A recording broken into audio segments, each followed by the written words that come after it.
Manaus es un lugar donde la gente sigue aferrándose a la vida, aunque casi haya sido separada de la tierra y de todo lo que normalmente llamamos vida normal.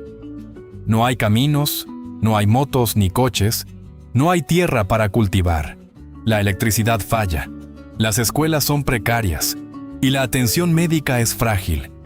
Así que, ¿cómo logran sobrevivir aquí? Y antes de seguir, deja en los comentarios desde dónde estás viendo para poder saludarte. Dos ríos, que nunca se mezclan. Justo en uno de los encuentros geográficos más extraños del planeta, el Río Negro, con sus aguas oscuras casi negras, se encuentra con el Solimoes, turbio y cargado de sedimentos. Los dos ríos se tocan, pero no se mezclan de inmediato.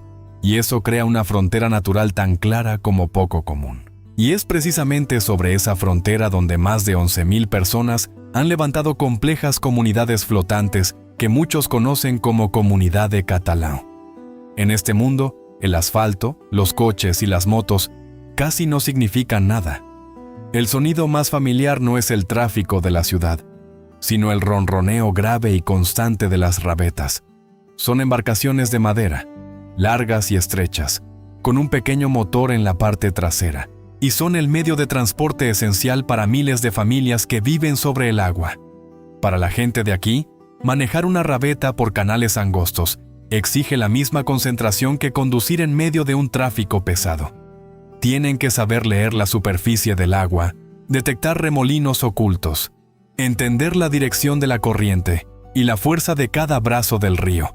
Igual que alguien en la ciudad lee los semáforos, saben perfectamente qué parte del agua negra es más tranquila y en qué tramo el agua marrón arrastra el sedimento con más fuerza. Por eso, cada trayecto desde la casa hasta el mercado o para llevar a los niños a la escuela es un cálculo real que debe hacerse con precisión para cruzar la frontera entre dos sistemas de agua completamente distintos. Lo más llamativo es que los habitantes de aquí no ven la dureza del terreno ni la diferencia entre las corrientes como un obstáculo absoluto. Al contrario, lo han convertido en una ventaja para sobrevivir. Y así, han dado forma a una red urbana flotante que funciona con eficacia sin necesidad de un gran plan trazado por arquitectos. Su presencia justo en el borde donde se encuentran estos dos ríos es una prueba clara de la increíble capacidad humana para adaptarse a la naturaleza. Es una forma de vida sin tierra firme bajo los pies, donde hasta el movimiento más pequeño del día tiene que ajustarse al ritmo del gigantesco Amazonas.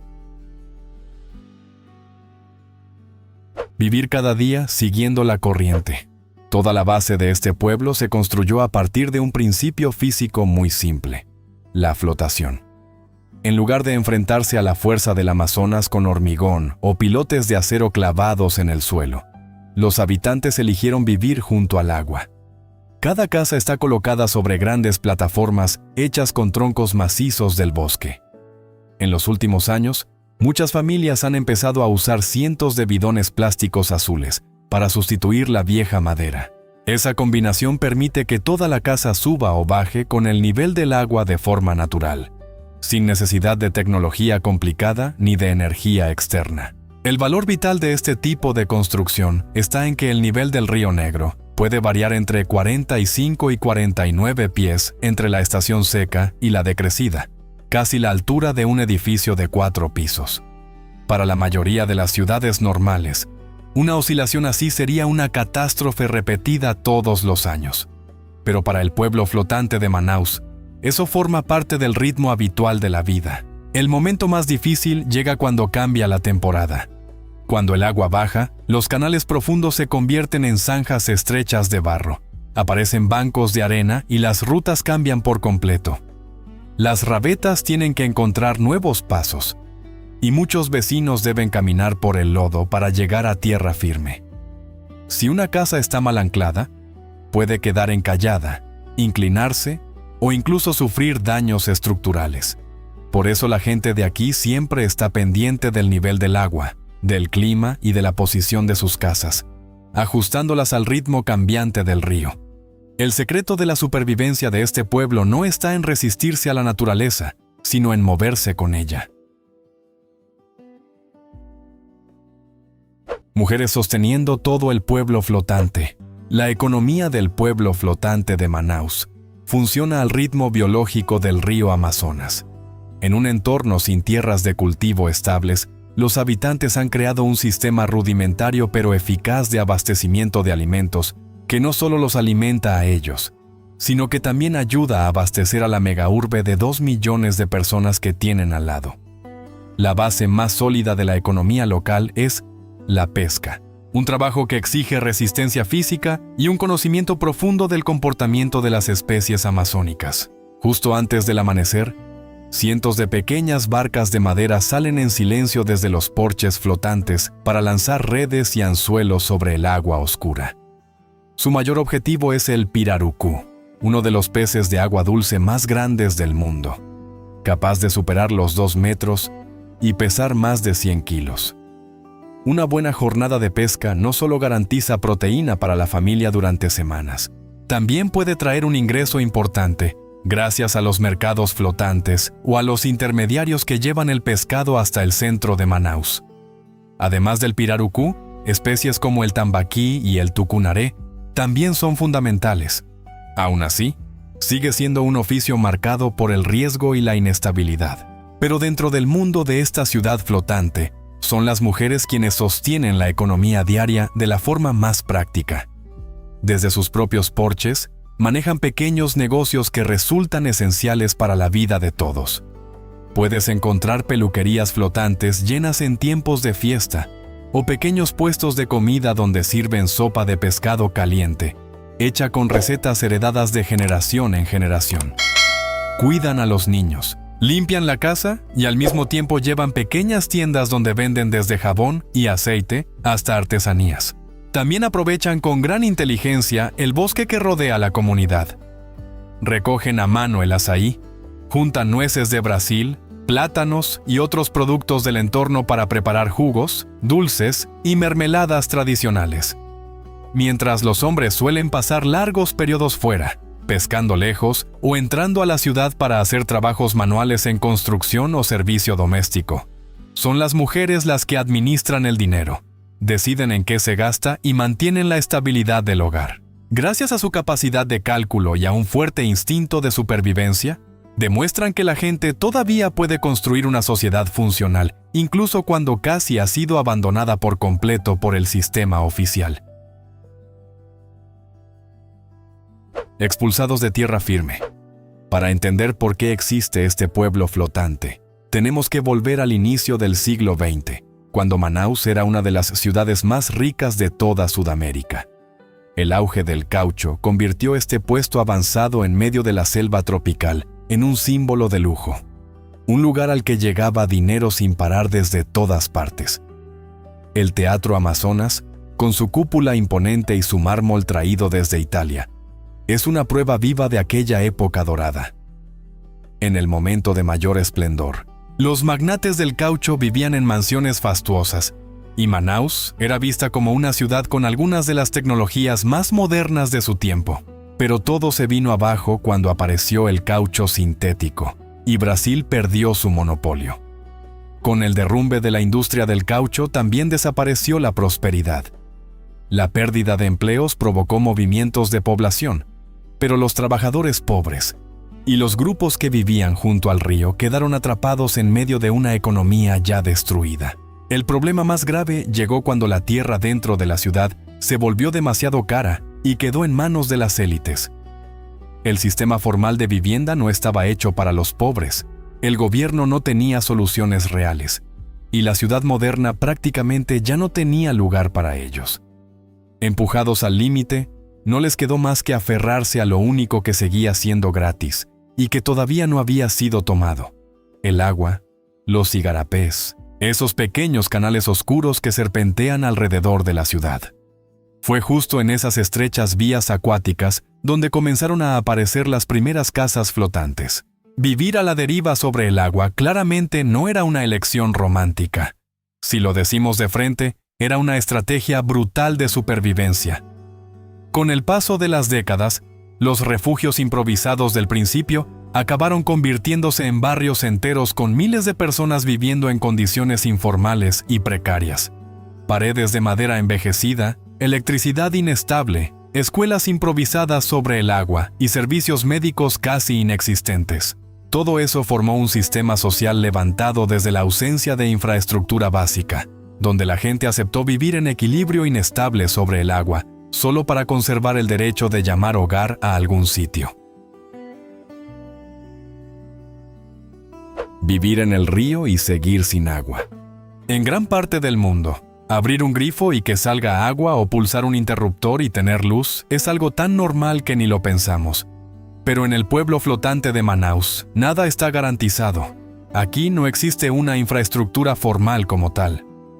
Una de las imágenes más preocupantes es la forma en que la electricidad llega a cada casa flotante. Como no están conectados a la red eléctrica nacional, los vecinos crean su propio sistema, al que llaman gatos, es decir, conexiones ilegales. En la práctica, es una red caótica de cables, muchos de ellos pelados y sin aislamiento, que salen directamente de tierra firme, cuelgan sobre el agua y terminan entrando en casas de madera seca que arden con facilidad. En una comunidad donde casi todo está hecho de materiales inflamables, y debajo corre un medio conductor como el agua, ese sistema es una amenaza permanente esperando explotar. La contradicción se vuelve todavía más dura cuando hablamos de agua limpia.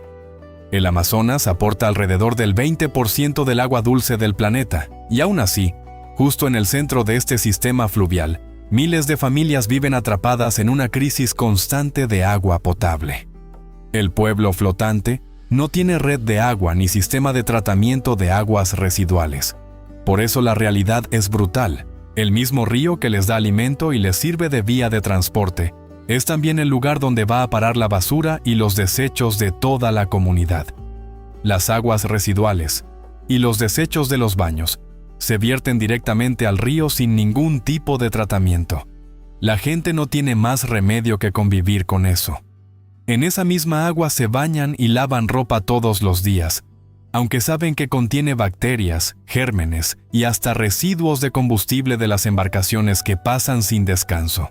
Para conseguir agua para beber, muchas familias pasan horas recogiendo y almacenando agua de lluvia desde los techos de chapa en depósitos improvisados, colocados en alto. Las que no tienen suficiente espacio para guardar agua, se ven obligadas a filtrarla del río con telas gruesas o hervirla si todavía pueden pagar combustible. Pero ni siquiera eso elimina del todo el riesgo de enfermar. En otras palabras, sobrevivir aquí no significa solo tener un techo flotando sobre el agua, sino pelear todos los días con los sistemas más básicos de la vida. La vida y la muerte. En una lancha. Cuando ocurre una emergencia en el pueblo flotante de Manaus, la posibilidad de sobrevivir a veces depende de una sola cosa: que la barca de madera del vecino arranque a tiempo. Sobre el agua no hay clínicas ni puestos de salud oficiales. Cuando alguien sufre un infarto, una herida grave o un parto complicado, la carrera contra el tiempo empieza subiendo al paciente a una pequeña embarcación y abriéndose paso por canales oscuros y estrechos. Durante la estación seca, cuando baja el nivel del río Negro, esos caminos, que ya de por sí son difíciles, se vuelven todavía más fangosos y estrechos. Una lancha con motor puede quedar encallada a mitad del trayecto y convertir una emergencia médica en una secuencia de minutos desesperantes. Muchos registros de campo muestran que aquí hay historias que no acaban bien. En un sistema de gestión casi invisible, el valor de una vida puede quedar reducido a algo tan pequeño como tener una bujía de repuesto o un litro extra de gasolina. Para llegar al hospital más cercano, al otro lado de Manaus, el paciente suele pasar por dos etapas completamente distintas: salir del pueblo en barca y luego encontrar un taxi o algún vehículo en tierra firme. En un contexto donde el gobierno apenas aparece y la atención médica formal está prácticamente ausente, la comunidad ha terminado creando una red de salud provisional. Algunos vecinos, gracias a la experiencia o a pequeños cursos ofrecidos por organizaciones religiosas y ONG, han aprendido a convertirse en médicos improvisados para atender a los demás. Saben dar primeros auxilios, aplicar inyecciones para el dolor y tratar enfermedades comunes dentro de sus posibilidades. Claramente no es un sistema médico profesional, pero en muchos momentos límite, es la línea de defensa más cercana que esta comunidad tiene. Niños que van a la escuela en bote. En el pueblo flotante de Manaus, la educación no aparece como un privilegio entregado por el Estado, sino como una lucha diaria por el conocimiento sobre la misma superficie del agua. Cuando amanece, los niños, con sus uniformes blancos, se sientan ordenadamente en pequeñas barcas de madera y reman por los canales para llegar a la escuela. No es una actividad especial ni una excursión escolar. Es su camino real hacia clase. Las escuelas aquí son completamente distintas a las de tierra firme. Son estructuras de madera montadas sobre plataformas flotantes, moviéndose con el nivel del agua. Dentro de esas aulas, las lecciones de supervivencia van de la mano con las matemáticas y el lenguaje. Los profesores aquí son casi verdaderos guerreros de la educación. La mayoría debe recorrer largas distancias desde el centro de Manaus en lanchas rápidas para poder llegar a enseñar. Aceptan dejar atrás la comodidad de las escuelas modernas de la ciudad para trabajar en un entorno mucho más duro. Lo que impide que esta comunidad se rinda es una convicción muy fuerte. La educación es el único patrimonio que ninguna crisis económica, ningún desastre natural y ningún poder puede quitarte una vez que ya lo llevas en la cabeza. En una comunidad a la que le han arrebatado casi toda la infraestructura básica, desde la electricidad y el agua hasta los servicios públicos, el conocimiento se convierte en el único boleto real para que la siguiente generación pueda romper el ciclo de una supervivencia frágil. Los niños aquí aprenden a valorar cada cuaderno y cada lápiz, porque entienden que son herramientas para abrir otra posibilidad de vida. Cuando llegan las grandes inundaciones, los padres refuerzan juntos las plataformas, añaden flotadores y ajustan las cuerdas de anclaje para que la escuela no sea arrastrada. Para ellos, la escuela no es solo un lugar para estudiar, sino el corazón de toda la comunidad y la prueba de que todavía pueden construirles a sus hijos un futuro sin depender de promesas vacías. Todo el pueblo se salva a sí mismo.